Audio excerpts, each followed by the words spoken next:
¿Cómo le va? Una vez más. Bueno, vamos a dar trámite inmediato, digamos, a la entrevista, ya que son reiteradas tus entrevistas. Bueno, doctor, ¿Qué tal, doctor? ¿Qué tal?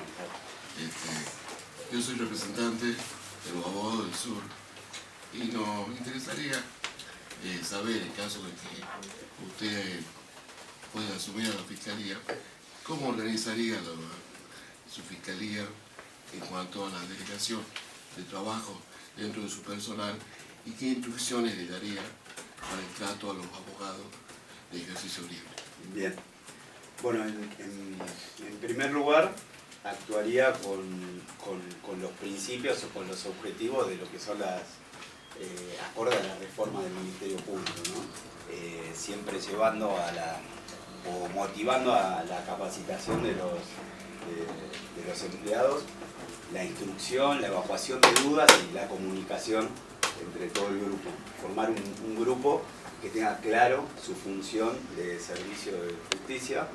Digamos, si bien parece medio utópico o medio idealista, porque es complicado, el penal se trabaja siempre con tragedias, desgracias y con mucho requerimiento de la sociedad. Bueno, es bueno poder establecer tanto una comunicación interna como un buen servicio de justicia, tanto con el abogado como con las víctimas y el buen trato al ser humano en general que está en todas las partes del proceso. Creo que es difícil, no es fácil, hay personalidades, distintos caracteres, como en cualquier grupo de trabajo, pero creo que con apoyo de la oficina que corresponda, respecto a cómo sea la reforma, con continua colaboración de todo lo que tenga que ver con gestión, ¿no? Y partiendo quizás, esta sería algo, por ejemplo, una fiscalía nueva, pero en el caso de una fiscalía que se haga con trabajo, está muy bueno poder tener una especie de auditoría para ver el estado actual de cosas, ¿no? También conversar con los fiscales que ya están actuando en la jurisdicción y ver todas las falencias, los métodos y trabajar en equipo, ¿no? Incluso también con el juez, digamos, porque creo que desde cada punto de vista, uno desde la objetividad, otro de la imparcialidad, los fines son similares, ¿no? Incluso los abogados con total respeto, como se merecen, ¿no? Por ley. Y en ese ámbito, ¿cómo se organizaría el turno, por ejemplo? Y bueno, los turnos hoy por hoy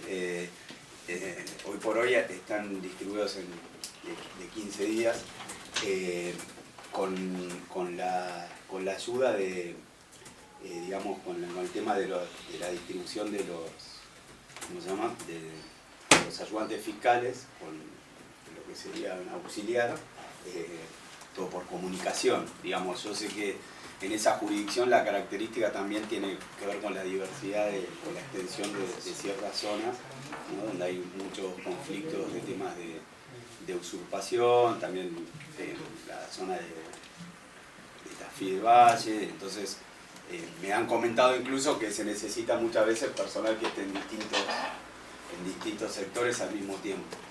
Como fiscal me interesaría estar cerca dentro de lo posible, cerca de los hechos y de las actuaciones policiales. Y bueno, con un sistema de comunicación, de celulares, estar tratando de hacer una rotación lo más fluida posible con respecto a cómo se termina de instrumentar específicamente en una fiscalía nueva los ayudantes fiscales y el tema de auxiliar del fiscal, ¿no? Con las delegaciones que corresponden. Justo estamos en una etapa de reforma que comenzaría en septiembre, complicada, pretenciosa en cuanto a sus expectativas, así que bueno, con la confianza en poder hacerlo. En otras entrevistas me preguntaron la posibilidad de que eso sea efectivo y yo creo que sí, digamos, y en esa instrumentación la dinámica en la comunicación creo que es fundamental incluso para los turnos. Yo lo veo en una hipótesis, en el caso de un accidente de tránsito, Sí. mueren dos personas y Sí. resultamente están alcoholizados. Sí. Usted ubicado como fiscal de instrucción. Sí. Dígame, ¿cómo actuaría? ¿Si actuaría usted personalmente? ¿Debe haber un fiscal? policía? ¿Qué instrucciones darían en ese caso? Bueno, las instrucciones yo trataría dentro de las posibilidades de actuar personalmente, tomando todas las medidas, especialmente sobre el estado de las personas, digamos, que tuvieron el accidente, el tema de las cuestiones médicas relativas a los dosajes, a las cuestiones toxicológicas y a la preservación del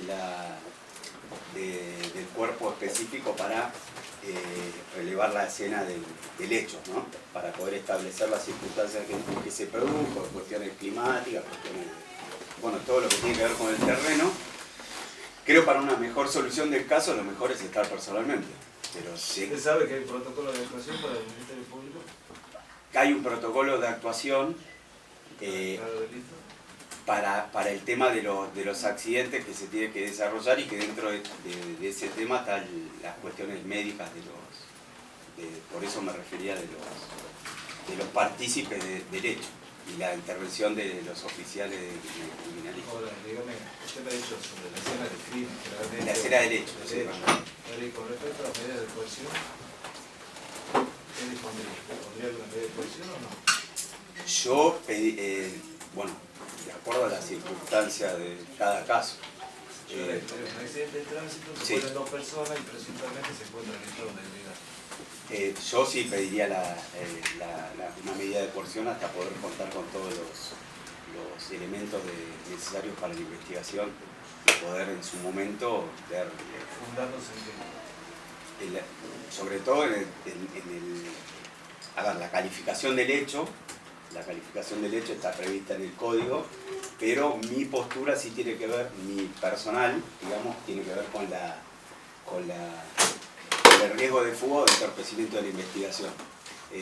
Bueno, evidentemente, una persona que se deja libre y que no se toma una medida de coerción y restan a tener en manos elementos de prueba, como puede ser cuestiones de graduación alcohólica, sería un riesgo para la investigación. Entonces, lo tendría sometido al proceso, pero, repito, aún como fiscal me debo a la objetividad y sería bastante exigente con la excepcionalidad de la regla de la prisión preventiva. Sé que es difícil, sé que es cuestionable, que hay una víctima que requiere justicia, pero la justicia se da con un proceso eficiente y una sentencia rápida y no empezando el proceso al revés, que es detener y después ver qué pasa. O sea que entre la prisión preventiva o el arresto domiciliario, por ejemplo, vos te inclinarías con la prisión preventiva. No, por las medidas menos gravosas de la restricción de la libertad. Hay una serie de muchas circunstancias que realmente puede traer un mensaje quizás difícil de entender para la sociedad en su momento. Es una realidad, pero bueno, nosotros no lo podemos manejar exclusivamente por la sensibilidad social, mediática, mucho menos mediática, porque si no estamos un peligro absoluto del Estado de Derecho, ¿no? Sí, creo que todas las medidas tienden a agilizar, en estos casos, una solución para que sea una sentencia rápida. Y ahí sí van a estar mejor garantizados todos los derechos de todas las partes. Doctor Carrasco. No. Posibilidad, disculpame, Le quería hacer una consulta al doctor. ¿Usted cómo ve el delito? ¿Aumentó el delito de menores? Creo que tiene que ver con una cuestión de política criminal. Sí aumentó, sí está más mediatizado el conflicto del menor con la ley. Esto me lo han preguntado otra vez, la solución no la veo en un cambio de legislación respecto de la imputabilidad, pero sí demuestra que tiene que ver con la política criminal una serie de ausencias del Estado en otros estados anteriores de ese menor que llegó a cometer ese delito. El menor, aparte de los tratados internacionales, son claros en el tratamiento del menor. Ahora, repito, ya lo dije otra vez, el derecho penal llega tarde al delito, por lo cual no va a solucionar no solo de la última ratio, como lo último del derecho, sino que llega después del conflicto, si no, no existe. Claro, pero en función de eso, doctor, Sí. hay algunas líneas que no vienen solamente desde el derecho, sino desde otras especialidades, Sí. antropología y demás, Sí. que plantean una justicia de tipo restaurativa con los menores. ¿Cómo ve eso? Sí, a ver, restaurativa en cuanto al menor que participa del delito, El delito. o a la O víctima. sea, ya llegó el hecho Sí. está. Bueno, Desde ahí el rol de la justicia también, ¿no? totalmente. Porque recién también estuvimos hablando un poquito de una respuesta sobre esa condena social que puede haber y cómo actúa la justicia. Y en el caso de menores, ¿qué pasa? Sí, yo quiero ser, prudente porque justo Sí, tiene un caso sí. de público Por eso había hecho conocimiento. otra pregunta. Por eso yo Tiene Sí, razón. sí, sí, conoce el caso Sí, de sí, Daniela. sí, sí, Pero sí, no, sí, pero sí. no es por evadir. pero No, está bien. Confluye, no, Porque lo voy a hacer académico. Lo para no ir al pregunto caso. porque estoy trabajando un tema Sí. donde hay una propuesta Sí. de un antropólogo, pedagogo, trabajador social Sí. de Santa Fe Sí, que está haciendo una serie de planteos Sí. que me parecen sumamente importantes, distintas las miradas, que trabaja en la justicia de Santa Fe. Y bueno, más allá de que somos colegas como pedagogos, ¿no? Porque si bien la justicia atiende el hecho, sí, pero la justicia también tiene que hacer un aporte desde otros lugares, o sea, bueno, con las medidas que se toman a través de los juicios. Por Eso supuesto. es una forma de... Sí, creo que ese menor, en cierto modo, digamos, quiero ser prudente, Sí, también claro, es y si no, víctima no de... lo condeno. No. No, Es no, víctima, no, porque si lo puedo explicar bien, Bien. no hay problema, para no quedar. Claro. Es víctima de una parte de la sociedad, el menor que llegó a esa circunstancia. El fin, de hecho está previsto en la ley, de las consecuencias legales a su conducta son absolutamente distintas que la de un mayor. Y tiene su razón de ser, digamos, justamente en el proyecto de vida que tiene esa persona y en la etapa de formación. Entonces, creo que se debe trabajar en un modelo de readaptación y de asistencia a esa persona, que sin dejar que deje de ser responsable frente a la víctima del delito. De hecho,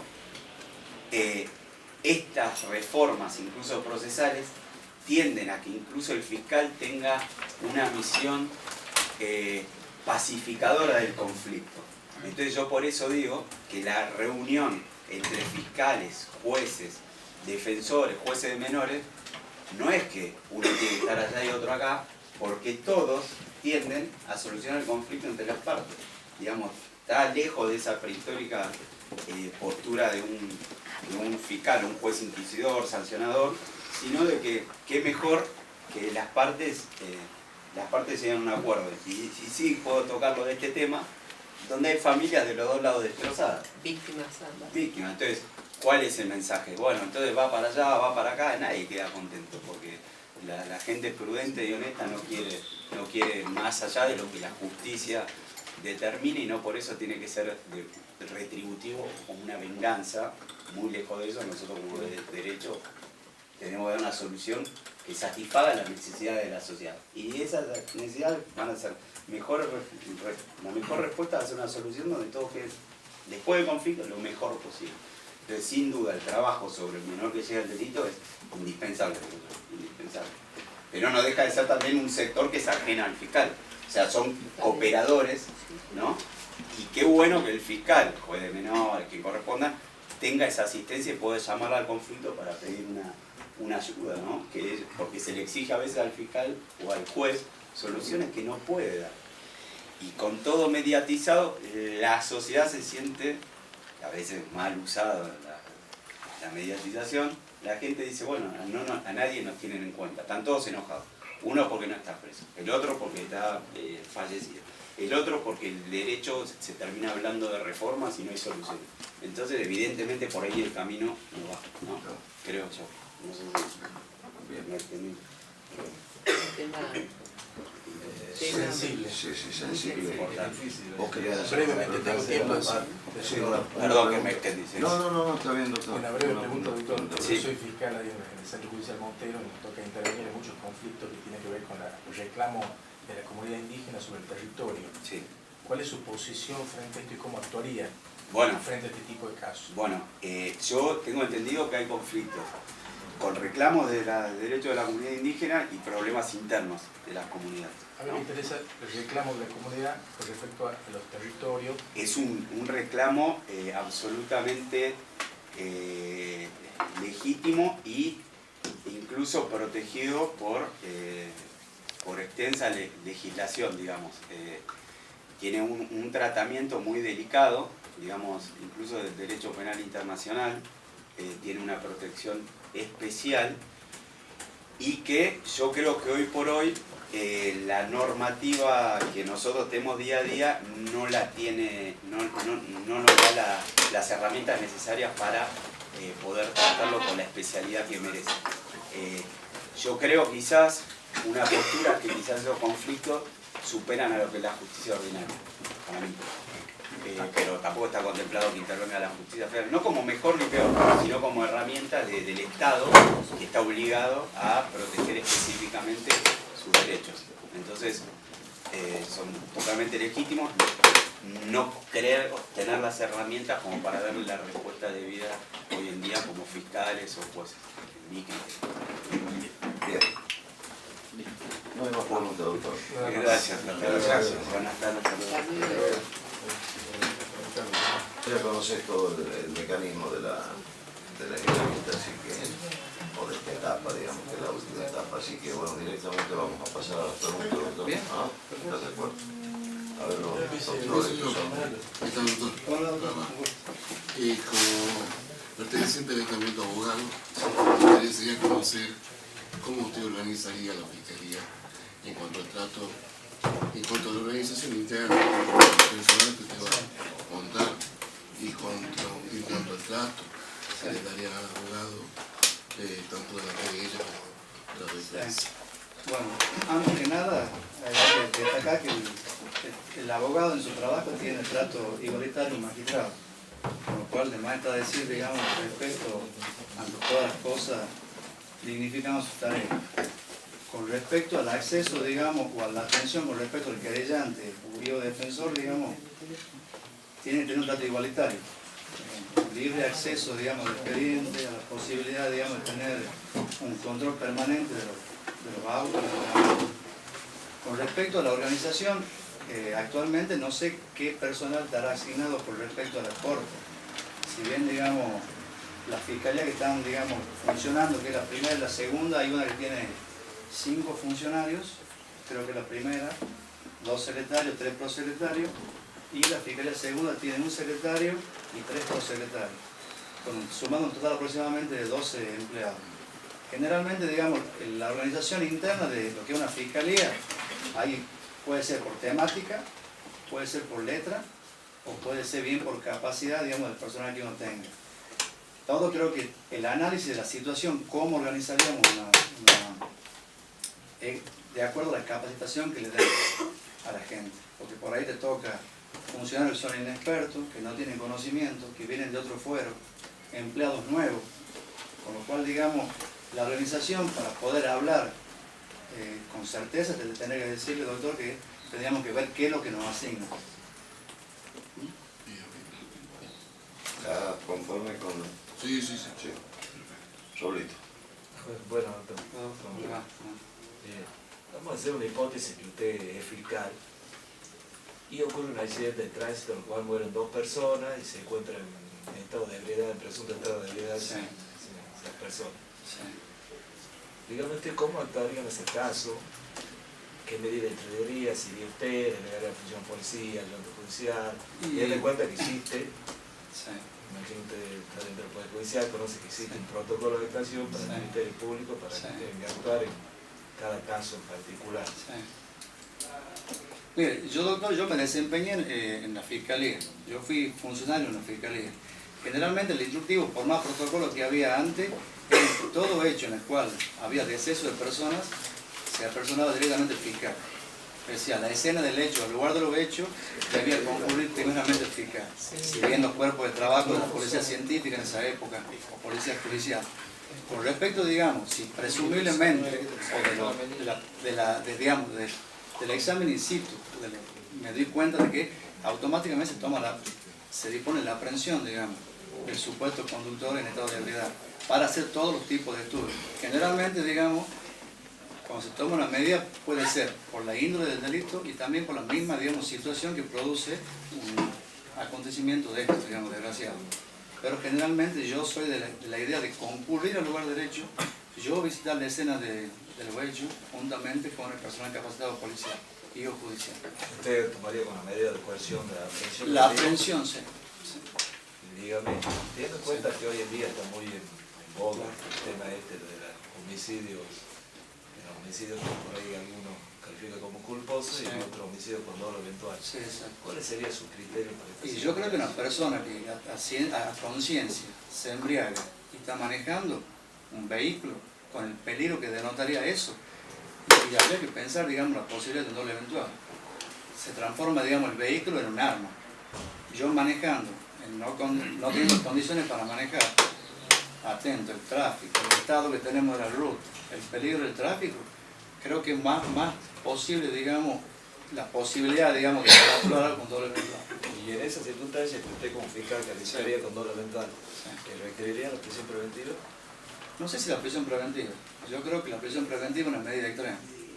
Entonces, realmente, tomando todas las previsiones, sabemos que la prisión preventiva sería la última de las posibilidades de algún tipo de cautelar para sujetar a un sujeto a proceso.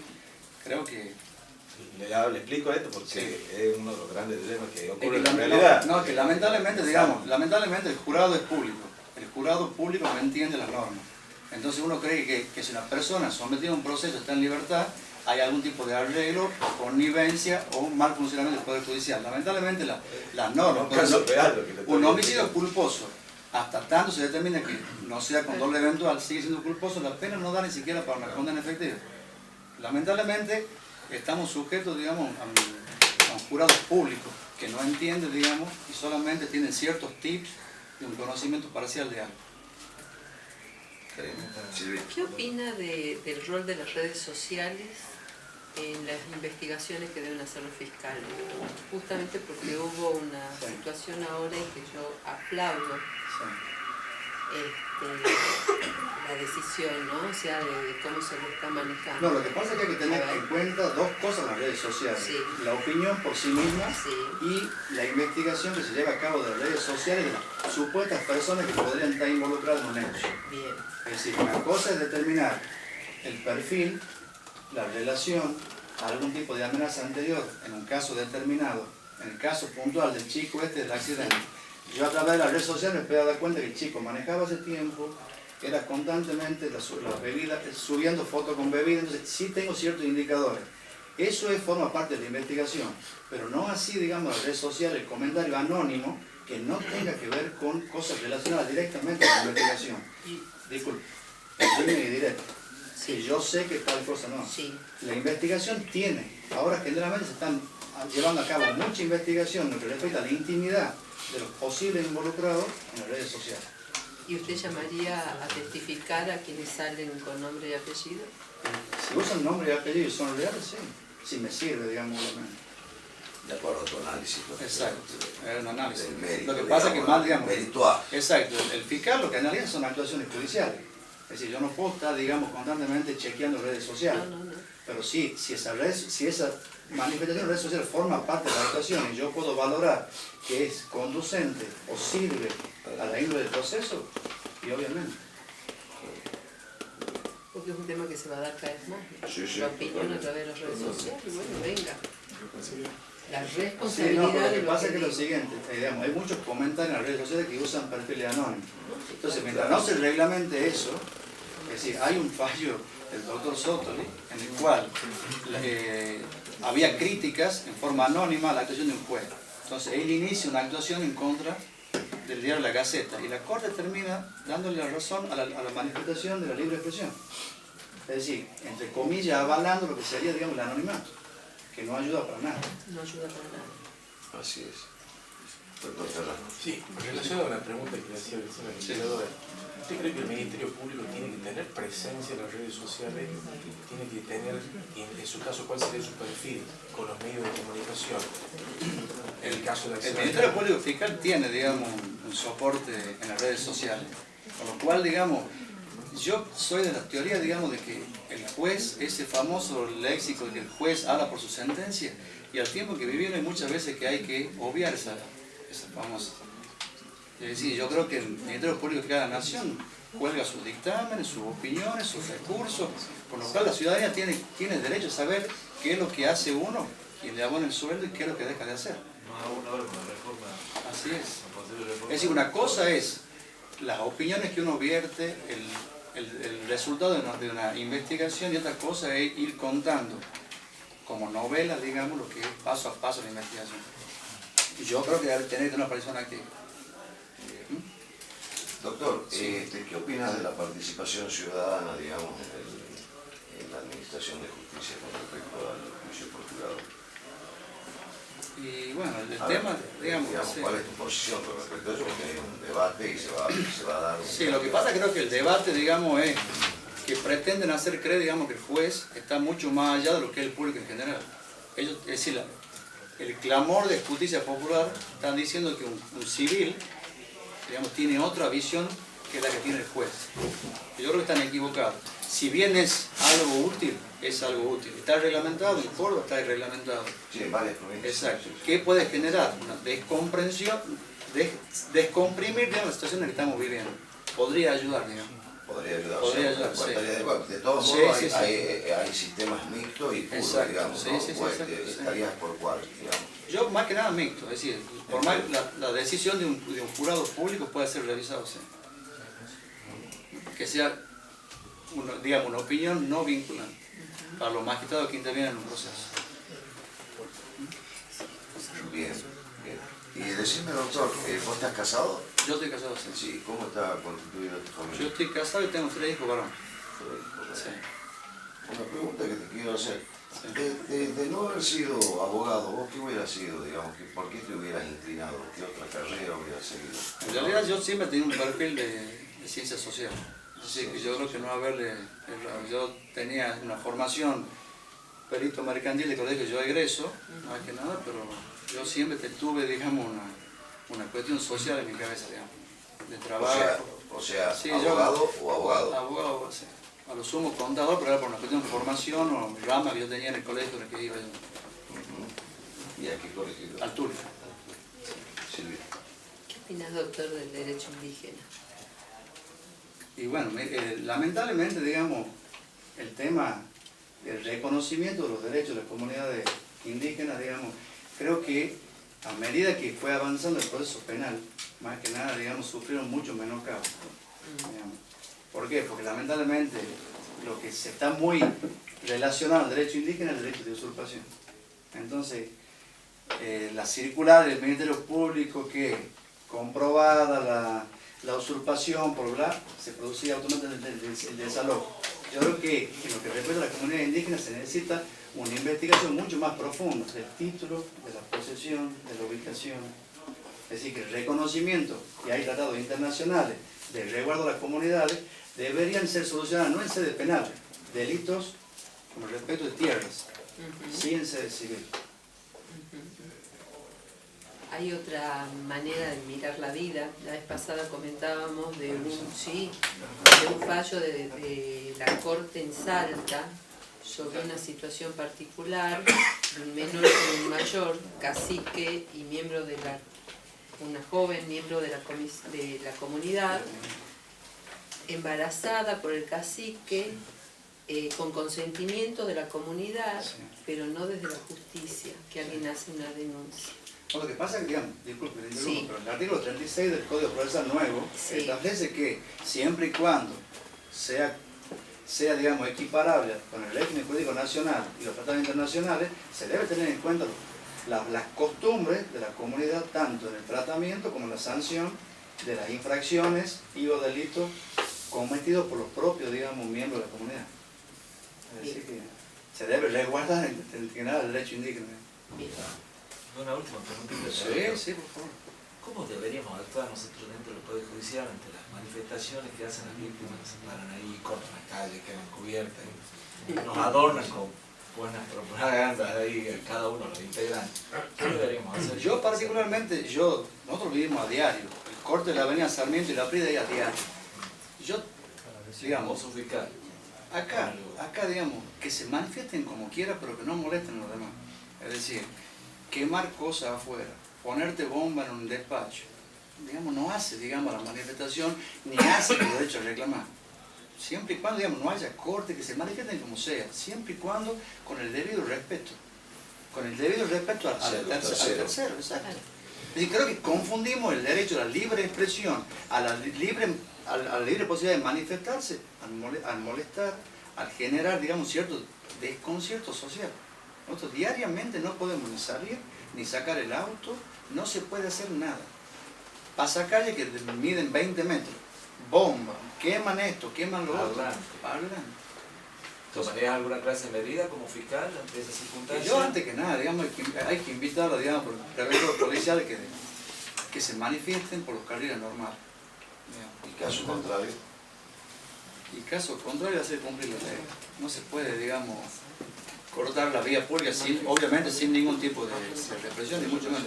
Invitarlos por las buenas, digamos, que se quieran manifestar como quieran manifestarse. Es decir, con lo que decía la legisladora, las opiniones en redes sociales que sean como quieran, siempre y cuando uno mantenga cierto respeto hacia el tercero. Yo no puedo sentarme y decir cualquier cosa, ni cortar la calle y quemar todo porque se me ocurra está bien, pero por eso, doctor, ante la invitación, digamos, Sí. y que no accedan, Sí. ¿vos tomarías la medida de decir... Hay dos opciones. Acá no puede mandar desalojar una calle céntrica, lamentablemente. Acá no, en la ruta sí. Por la avenida Sarmiento, No, en la avenida Sarmiento no. no mandaría... No mandaría, no. ¿Ah? Está ocurriendo a diario esto. Exacto, Concepción, es a como- diario. Es una cosa la ruta verdad que, y otra cosa la calle, digamos. Lamentablemente yo en la calle me puedo obviar el corte. En la ruta tengo una sola ruta y no puedo obviar el corte. ¿Considera que es un delito o una contravención esa circunstancia? Y más que nada es contravencional, no delictual. Para mí es contravencional. Está bien. Bueno, listo, doctor. Gracias. Muchísimas gracias. Doctor, Bien. ¿Qué tal, doctora? ¿Qué tal? Hola. La pregunta mía es sencilla y hace al ejercicio de la profesión. En el caso de que asuma como fiscal, ¿cómo organizaría tu fiscalía con el personal que te asigna y qué instrucciones le daría para el trato a los abogados tanto de la querella como de la defensa? Te digo, hago esta pregunta para... Sí, no. Primero es una porque fiscalía hay crearse fiscalía y creo que es un tienen- beneficio. Hay fiscalías que tienen De alguna manera. distintos criterios para el trato al litigante, eso Sí. es la realidad. Entonces, Bueno. eso es lo que me digo. Sí, bueno, en primer lugar, llamaría a la oficina de gestión. Lo primero que haría. Llamaría a la oficina de gestión, prenderé todas las pautas para manejar la fiscalía correctamente. En segundo lugar, tanto los profesionales, sean de la querella, de la defensa, de quien sea, deben recibir un trato como juez. Y lo está diciendo el nuevo Código Procesal Penal.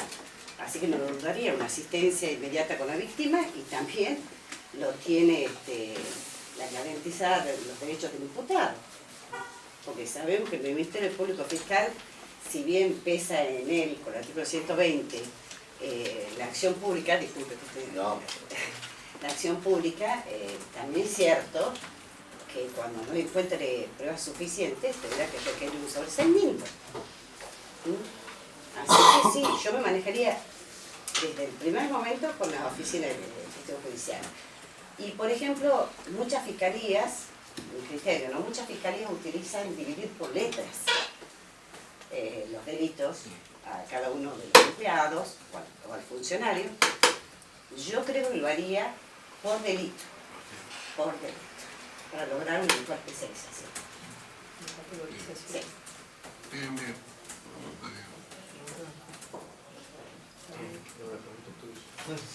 Doctora, le hago una pregunta. Sí. Usted se toma cargo como fiscal y se le plantea un caso, Sí. un siniestro de tránsito con 2 víctimas fatales y el conductor del vehículo se encuentra alcoholizado. Test clínico por edad que presenta signos de embriaguez. ¿Cómo actuaría usted frente a ese caso? ¿Si adoptaría algún tipo de medida de coerción personal con respecto al conductor? Bueno, en primer lugar se ha reformado hace poco el Código Penal y se ha puesto de 84 bis, que ya desde ya tiene una penalidad de 2 a 6 años para esos casos, cuando se encuentren 500 miligramos de alcohol en la sangre por litro, en el caso de transporte público, y en el caso de cualquiera de los otros casos, con que tenga 1 gramo es suficiente para que... Lo que apunta el doctor es, Sí. usted siendo fiscal, Sí, soy fiscal. y la noticia es un siniestro grave, con 2 muertos, ¿qué medidas tomaría usted? ¿Va usted? ¿Qué medidas toma? ¿Evalúa el hecho? ¿Delega en el policía, en el ayudante judicial? ¿Cuáles serían las características? Yo creo que... Ahí, no que me comente el código. Ay, perdón. No que me comente el código y cuáles son sus agravantes, que se Sí. modificaron de eso, sino usted siendo fiscal, ¿cómo actuaría? Ante un hecho de esa naturaleza que la delito que aparentemente es grave. Bueno, primero resguardaría la escena del crimen y iría personalmente, porque me parece un delito con una gravedad suficiente que amerita no delegar mi función en un ayudante fiscal, sin perjuicio que pueda acompañarme, sino ir personalmente, para ver que se tomen las pruebas de huellas, todas correctas, para establecer cómo ha sido realmente quién ha sido el investiente, quién ha sido el investido. Es decir, que llamen a criminalística, que se observen todo lo que es necesario para resguardar la escena. Le pregunta específicamente Sí. si tomaría alguna medida de coerción personal con respecto al imputado. Le explica más o menos, teniendo en cuenta que Se hoy en pediría la día detención. la aprehensión, porque el fiscal lo aprende, Sí, tiene que lo pedir al aprende. juez la detención. Sí. ¿Tomaría No, alguna medida de sí, esa pediría la naturaleza o detención. no? Yo Le explica creo que porque hoy en pediría. día está muy en boga donde los temas de los accidentes de tránsito, el calificarlo de accidente de tránsito como homicidio culposo Sí. o homicidio con doble eventual. Exacto. Si después podrá usted decir si considera Sí, que de uno cuál es o- uno o el otro. Hasta que yo tenga todo el informe del caso, habiendo 2 muertes, yo requeriría al juez pediría al juez de instrucción la detención. Ese sería mi propuesta. ¿Y cómo calificaría el hecho en caso de verificarse que estaba alcoholizado y han muerto 2 personas? ¿Pediría la prisión preventiva en este caso? Hay que ver las circunstancias, doctor, o sea, tengo que ver. Yo le doy Sí. ciertos indicadores, le digo. Sí. 2 personas muertas, en estado de ebriedad, en hecho grave. Yo le pediría la prisión preventiva. ¿Cómo calificaría el hecho? Y bueno, lo calificaría desde ya con una culpa temeraria, como habla Zaffaroni. O sea, como un homicidio culposo. Claro, con culpa temeraria. Salvo que yo vea que haya habido un dolo eventual, entonces si no sería un homicidio simple. Hay que ver de qué forma él se ha puesto. Usted me dice que pediría la prisión preventiva, pero para pedir la prisión preventiva se necesita, ¿no?, la pena y naturaleza del delito, y para Sí. ese delito le puede corresponder una condena de ejecución condicional. Sí, todo lo que quiera. Y aparte de circunstancias, se tiene que dar el caso de peligrosidad procesal fundada Sí, en la todo. presunción de fuga. De fuga o que si va a tener una condena condicional o No no. obstante Sí. eso, ¿usted pediría igual la prisión preventiva? No, Si lo no, considero un homicidio simple con dolo eventual, sí. Si lo Usted considero- recién no me dijo que iba a ser Ah, bueno. considerado por todo lo mental. Usted Bueno, me ha dicho sí, que iba a ser bueno, considerado lo un que pasa homicidio es culposo. sí, es verdad. Bueno, No lo la que quiero pasa que- equivocar, simplemente le No, digo que es le digo. verdad, me confundí, lo que pasa que... No, no, pero no sé. después aclaro algo sobre Sí, todo esto. si es un homicidio, si yo lo considero que hay un dolo eventual en el accionar, lo voy a pedir la prisión preventiva. Ahora, si considero que no se le puede comprobar el dolo eventual, obviamente que no, porque es un delito de accionar, que se va a establecer una condena en suspenso. Sí, Doctora, sí. Ya está, ¿cuál es su, Sí. disculpe, ¿no? ¿Ya está? No, Sí, sí. sí, está bien. ¿Cuál es su posición con respecto al reclamo de tierra de los pueblos originarios en la zona de Castillo del Valle, por ejemplo? Ay, muy amplio su Bueno, todo depende, o sea, habría que ver un análisis del caso. Sabemos que por la ley 26893 o algo así habla de la emergencia de los pueblos originarios, que se ha prorrogado, es más creo que desde noviembre de este año, donde se prohíbe desalojar a los pueblos originarios. 26061, pero... Bueno, no me acuerdo, Estaba cerca. sabía que era 26 algo, pero no me acordaba bien. No nos olvidemos que ya la Corte Interamericana de Derechos Humanos, CACA, ha dicho, contra el caso Paraguay, ha dicho que los pueblos originarios son personas en estado de vulnerabilidad y que los estados tienen la obligación de dictarle leyes positivas. Eso no lo niego. También se ha dado en Martínez, ¿cuál fue? De la Corte de la Nación. Bueno, Martínez Pérez, de la Corte de la Nación, también ha establecido lo mismo, que no hizo lugar donde se alojó, le volvieron a entregar las tierras, pero hay que ver el caso concreto. ¿Por qué? Porque si obviamente se trata de las tierras que son de la comunidad, en este listo no podemos decir que nadie... No hay usurpación. No hay usurpación. Ahora, si esa persona perteneciente a la comunidad indígena viene, usted compra un terreno, está construyendo su casa, se va, porque es de acá, de Tucumán, y viene uno de la comunidad indígena, se mete, rompe los alambrados, hace un salón.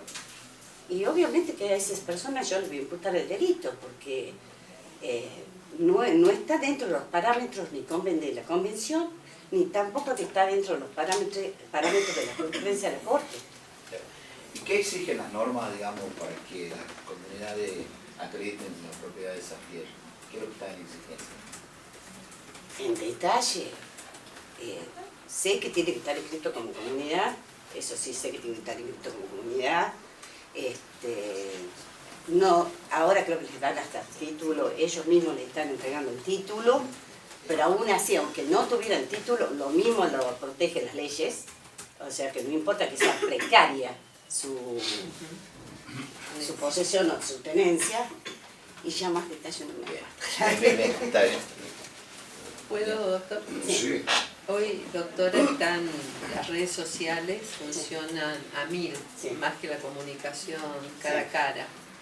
Y muchos opinan sobre cuestiones que están en la justicia.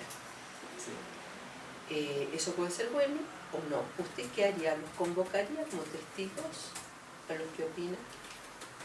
¿En alguna situación donde usted supuestamente sea la fiscal? A ver, si yo estoy investigando un hecho de homicidio, por Sí. ejemplo, y se ve, me comunica que alguien en las redes sociales ha dicho, yo sé quién es el asesino, obvio que necesito declarar, sin lugar a dudas, para investigar el crimen, no lo dudaría un instante. Ahora no puedo tener como válido ese testimonio, porque es una red social, no sabemos quién ha ingresado y quién lo ha escrito, para no vulnerar a las garantías. Es cierto, pero también sabemos que hoy uno puede hacer un recorrido con las empresas que dan el servicio y que se podría llegar A saber que qué IP ha salido de la computadora, estamos de acuerdo. Sí, o saber que ese comentario ha salido de tal IP. Si él dice, yo también lo he matado, yo he participado, obviamente que le ordenaría la aprehensión inmediata. Si a mí me dice, este IP pertenece a tal persona que vive en tal lugar, y bueno, yo lo aprendería. Doctora, ¿estás de acuerdo vos del juicio por jurado? Sé que presenta un proyecto hace 2 días. No, en realidad es la creación de la comisión. Bueno, dice que es usted, ¿no? Yo he leído que... No, no niego la autoría o la responsabilidad. La verdad, Pero lo que le aclaro es que es un proyecto de resolución Sí. para conformar una comisión que para ver si que se qué aboque al impacto. estudio. A mí, yo ya algo hablé aquí y me parece extraordinario el juicio por jurado. Ahora, me gusta más el sistema de Córdoba que de Buenos Aires. ¿Y cuál es la diferencia? El sistema de Córdoba, y le voy a decir por qué. Porque en el sistema de Córdoba hay 3 abogados técnicos que son jueces y hay 8 que son civiles. ¿A qué hecho digo yo que tiene que ser por ese sistema? O sea, mixto, digamos. Sí, ¿por qué mixto? ¿Por qué lo digo?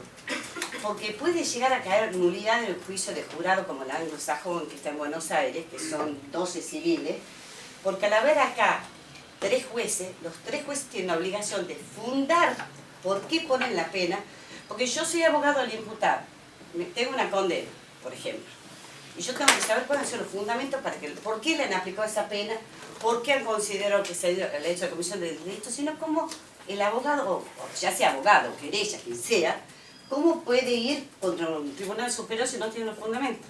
Podría hasta caer una nulidad. Bien. Bien, está de acuerdo, bien. Totalmente de acuerdo. Pero para delitos graves también. Y a elección del Bueno, imputado. ahí, A elección del imputado. El imputado puede decir no. yo tengo esta sala y yo quiero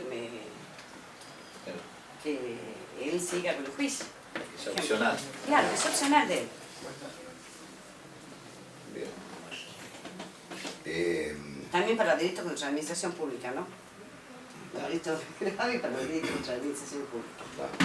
Yo no sé si le hicimos esta pregunta a la doctora la vez pasada, pero vos de no haber sido abogada hubiera elegido otra profesión.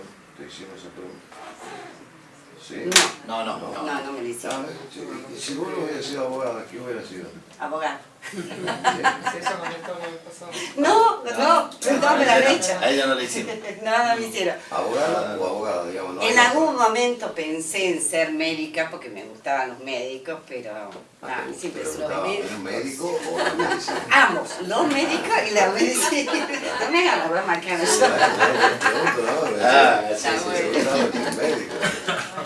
¿Y qué libro usted lee?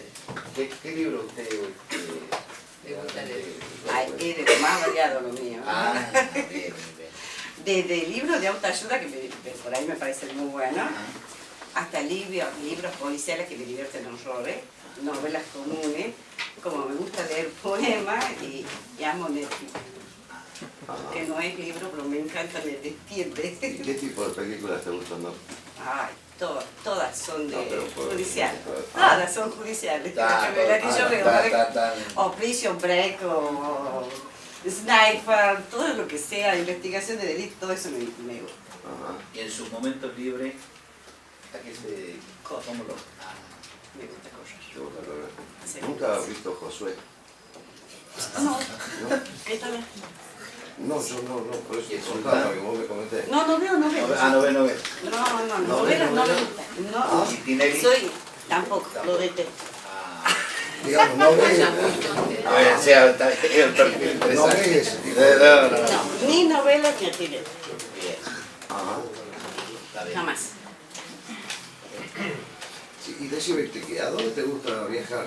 ¿Te gusta viajar? Me encanta. Sí. ¿Y te gusta más recorrer el país del exterior o te da, digamos? No, me encanta aquí, conocer el país, como irme a Europa, que no me alcanza nunca, viajar a Europa, ir a las playas, no, me encanta. Viajar creo que es algo muy lindo y te da mucho placer. Bien. Bueno, no sé qué hay otro. ¿No está bien, doctora? Gracias. Estamos en un debate jurídico, de incumbencia. Sí. Doctor, ¿esta es tu primera entrevista o es tu primera entrevista? Sí, con el consejo anterior tuve una nada Ah, no, bueno, digamos, conocer la mecánica, digamos, y qué es lo que... Un poco nervioso nada más. No, está Está bien. bien. Pero digo, conocer lo que es la mecánica de esta última etapa, digamos, donde los consejeros pueden preguntar o hacer preguntas. Sí. Sí, lo que pasa es que, bueno, sí. ¿Querés tomar algo? No, un poco de agua. ¿No?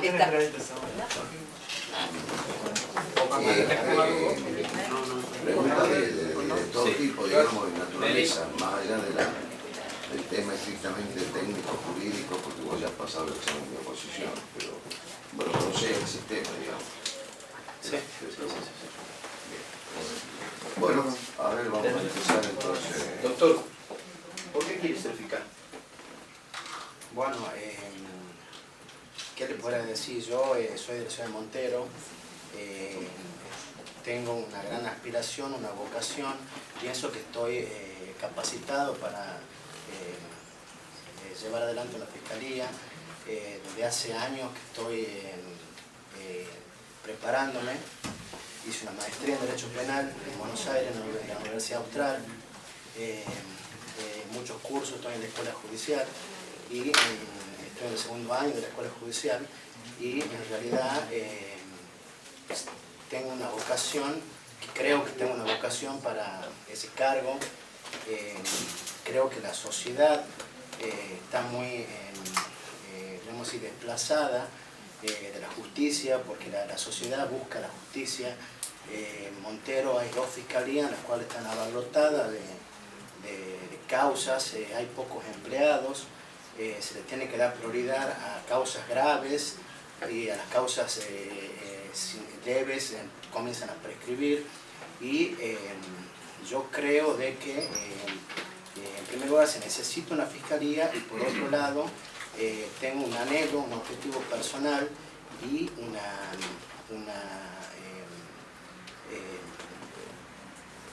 qué sé yo,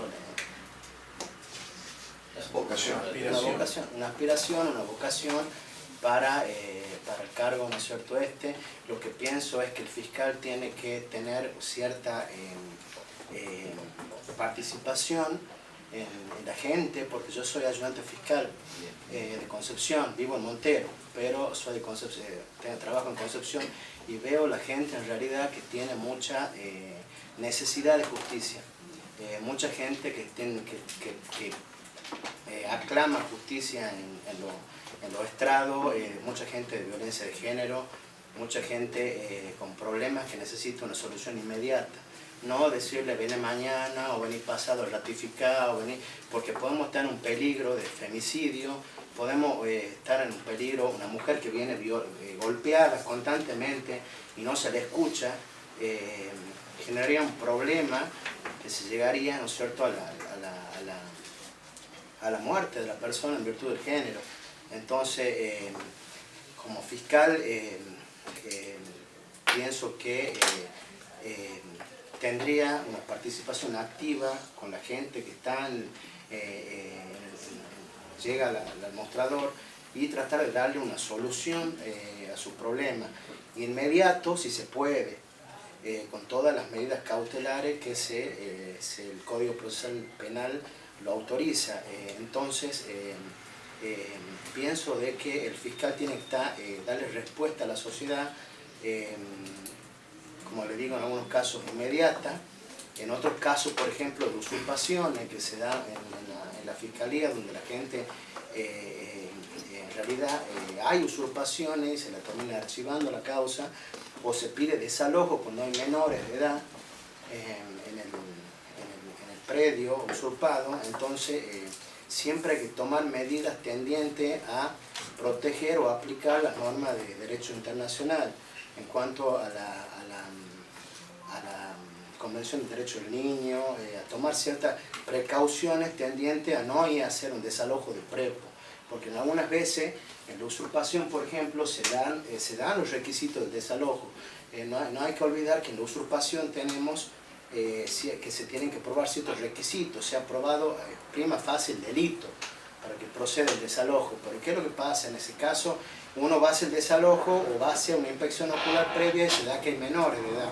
Entonces, para mí el fiscal tiene que tener esa vocación, ¿no es cierto?, tendiente a ver ese flagelo que hay y darle una solución a las víctimas, a la imputada, diríamos en este caso, darle intervención al Ministerio de Desarrollo, a la municipalidad, a los efectos y suspender en todo caso las medidas de desalojo hasta tanto se le dé una solución, porque recordemos que se trata de la vivienda, la salud, la educación, que están garantizados por pactos internacionales. Entonces, me parece a mí que la vocación que yo tengo es muy alta, en el sentido de que me vería comprometido con la sociedad a los efectos de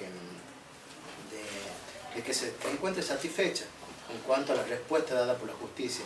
En Montero, por ejemplo, yo vivo 4 cuadras de tribunales, y veo, ejercí 16 años en la profesión, estoy hace 1 año y medio en tribunales, estuve de los dos lados y veo, he visto muchas veces esas personas con hambre de justicia, esas personas que están en los mostradores, que a veces no se les puede dar una solución, ya sea por falta de personal o por alguna posición que se tenga en la fiscalía, porque hay veces cuando yo ejercía era como si chocaba una pared, o sea, pedía algo, no está, el expediente no está, o sea, todo un sistema inquisitivo, ¿no es cierto?, en la cual viola específicamente todos los tratados internacionales de derechos humanos que en realidad son la fuente que nos tenemos que someter. Doctor, usted había dicho que requiere muchas causas leves y no da satisfacción a la gente, ¿no es cierto? un poco lo ha dicho hace un ratito, que en muchas causas estaba derrotado, todos los juzgados, lo cual es una realidad. Usted que está ahora adentro, ¿ha visto que es distinta la circunstancia ahora que está en Es completamente distinta. Y que los reclamos que usted hacía tiene su razón. Tiene su razón de ser. Tiene su razón. Y aparte, ¿no considera que con la reforma del código, esas circunstancias, criterios de oportunidad, conciliación, mediación, probation, no se le da solución a los conflictos, que es lo que la gente quiere o no quiere estas circunstancias? Bueno, yo lo que pienso es que dentro del Poder Judicial uno comprende la realidad de que no se puede dar solución instantánea a todas las personas que vienen a prestar. ¿Por qué? Porque hay poco personal. Nosotros tenemos en la Fiscalía 6, 7 instructores, tenemos un prosecretario, una secretaria, un fiscal, de los cuales vienen a veces 3, 4, 5 personas con víctimas de violencia de género y hay que hacerla declarar en el acto, hay que hacer el psicológico en el acto, hay que ver, corroborar las lesiones en el acto. Y entonces, en el acto, pedir las medidas que correspondan al juez de instrucción. Yo en el juzgado del doctor Fermosello, por ejemplo, más específicamente que está acá, salen las medidas urgentes, salen rápido y como corresponde. Hay una mirada muy buena del Poder Judicial en ese aspecto, la protección de la mujer. Entonces, pero con respecto a los criterios de oportunidad, yo creo de que los fiscales, algunos fiscales están reacios todavía a aplicarlo, a esa salida, a esas herramientas alternativas de solución de conflicto. Pienso que el derecho penal está cambiando, ya no tenemos un derecho coercitivo, sino restaurativo, en el sentido de que primero se tiene que velar por dar una solución a la gente, que la gente se vaya contenta, que la gente se satisfaga con su... Porque a veces hay estafas, por ejemplo, que el estafador quiere que le paguen o le devuelvan la plata, no le importa si va en cana o preso la otra persona. Entonces, todos estos criterios de oportunidad para mí abren la puerta para que evitar que esas causas prescriban, para evitar que...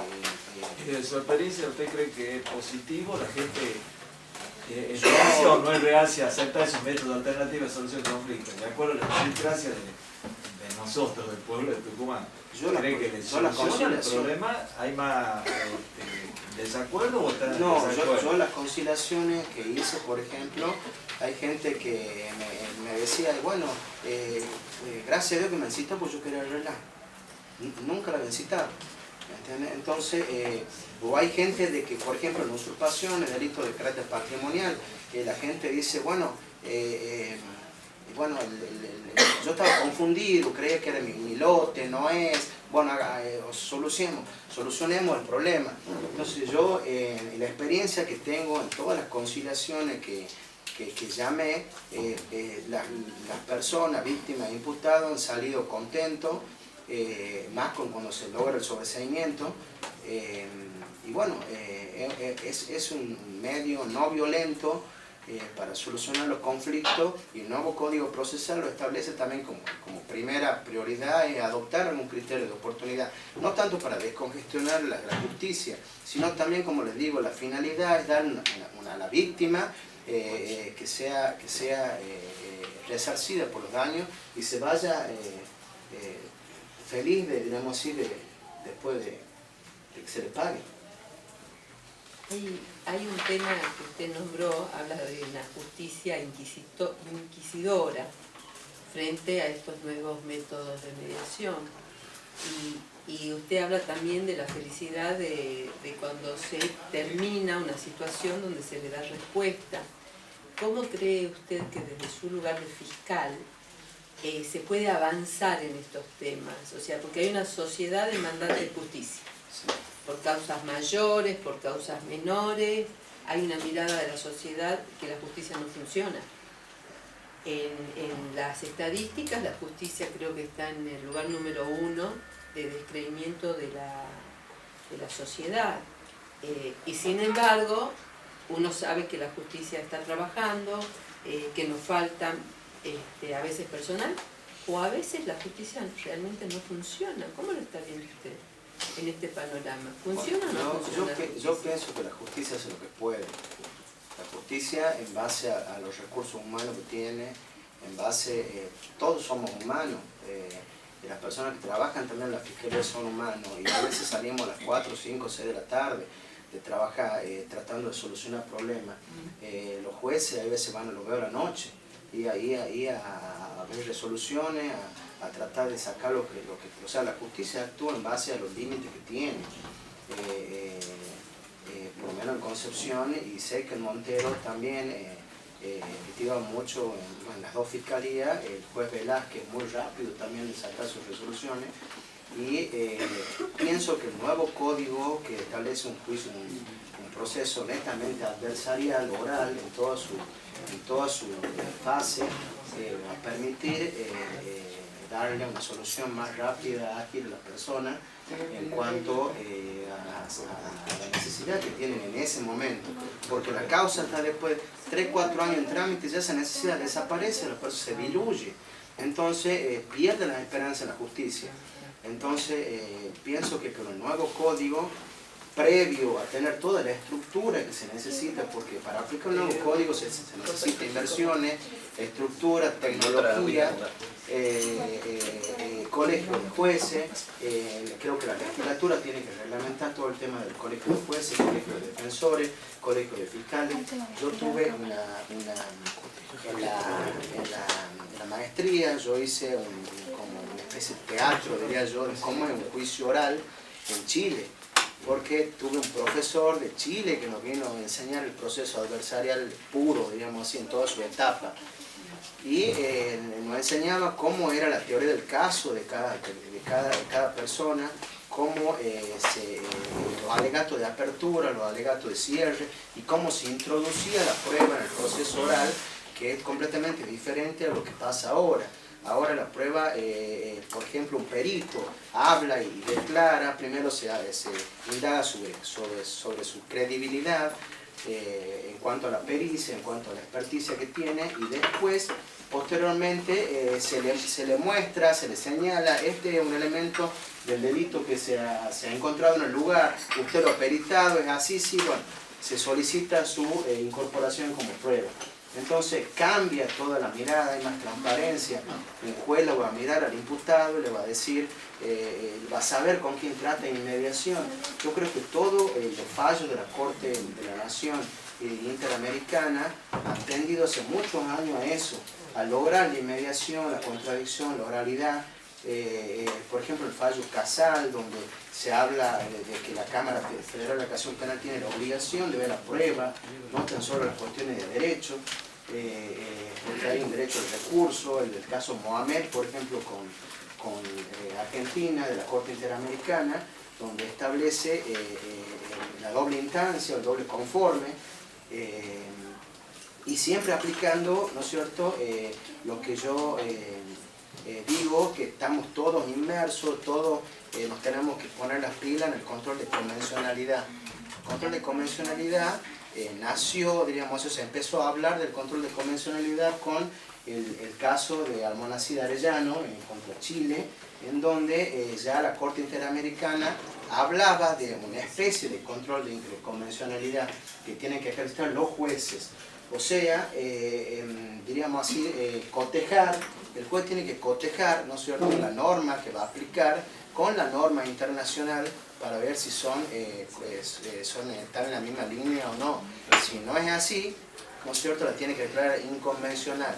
Después ese control de convencionalidad se fue avanzando en el caso de trabajo recesado del Congreso, en las cuales ya la Corte dijo que ese control de convencionalidad tiene que ser difuso, o sea, aplicarlo todos los jueces, no tan solo como en otros países hay un tribunal constitucional, acá tiene que ser difuso, y así después se fue avanzando con el caso Hellman, por ejemplo, contra Uruguay, el caso Hellman 1 y 2, en la cual la Corte ya dijo de que, la Corte Interamericana dijo que el control de convencionalidad es, aparte de ser difuso, tiene que ser ejercido por todos los órganos de los poderes, no tan solo por el Poder Judicial.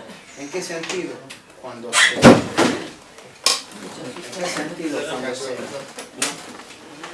cuando se tiene que crear una ley, cuando tiene que crear un reglamento, lo que le dicen en Uruguay, la Corte, ¿no es cierto?, que tanto el Poder Legislativo tiene la obligación, antes de sacar una ley, de hacer ese control de convencionalidad, de adecuar la legislación interna a la normativa internacional.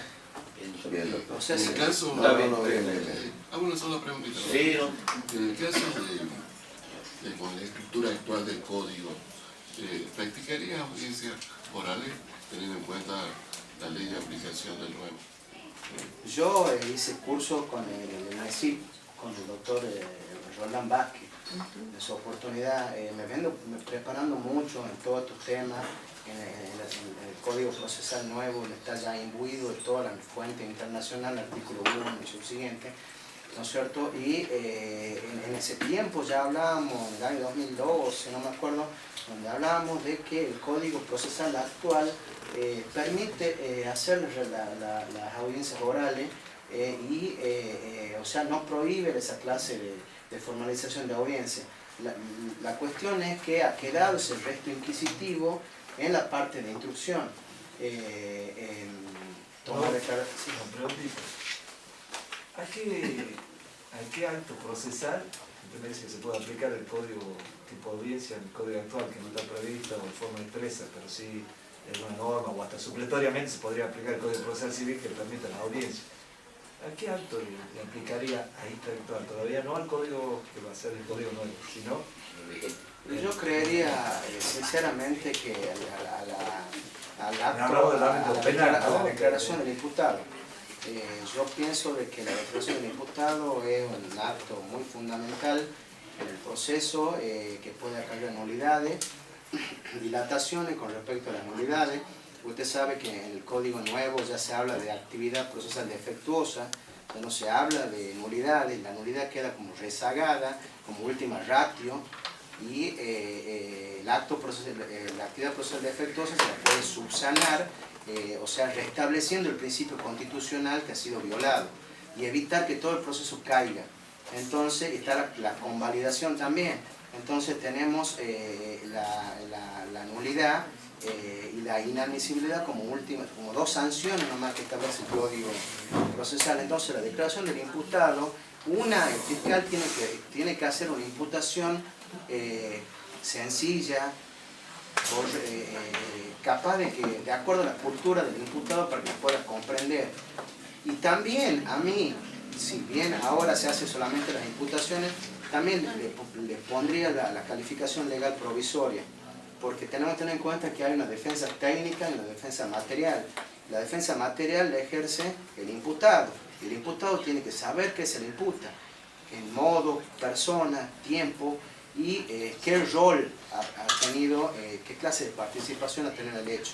Entonces es muy importante la declaración del imputado que se haga mediante una formalización, una audiencia de formalización, donde dentro de las 24 horas, en caso de aprehensión, ¿no es cierto?, se realice esa audiencia, donde se aplique la oralidad, el contradictorio, el juez pueda ver a la persona esta de cara, porque yo, por ejemplo, tengo en la fiscalía muchos menores, que cometen graves delitos de 16 años, 17 años, que en realidad van a Roca y son llamados a declarar y van en un estado muy abandónico.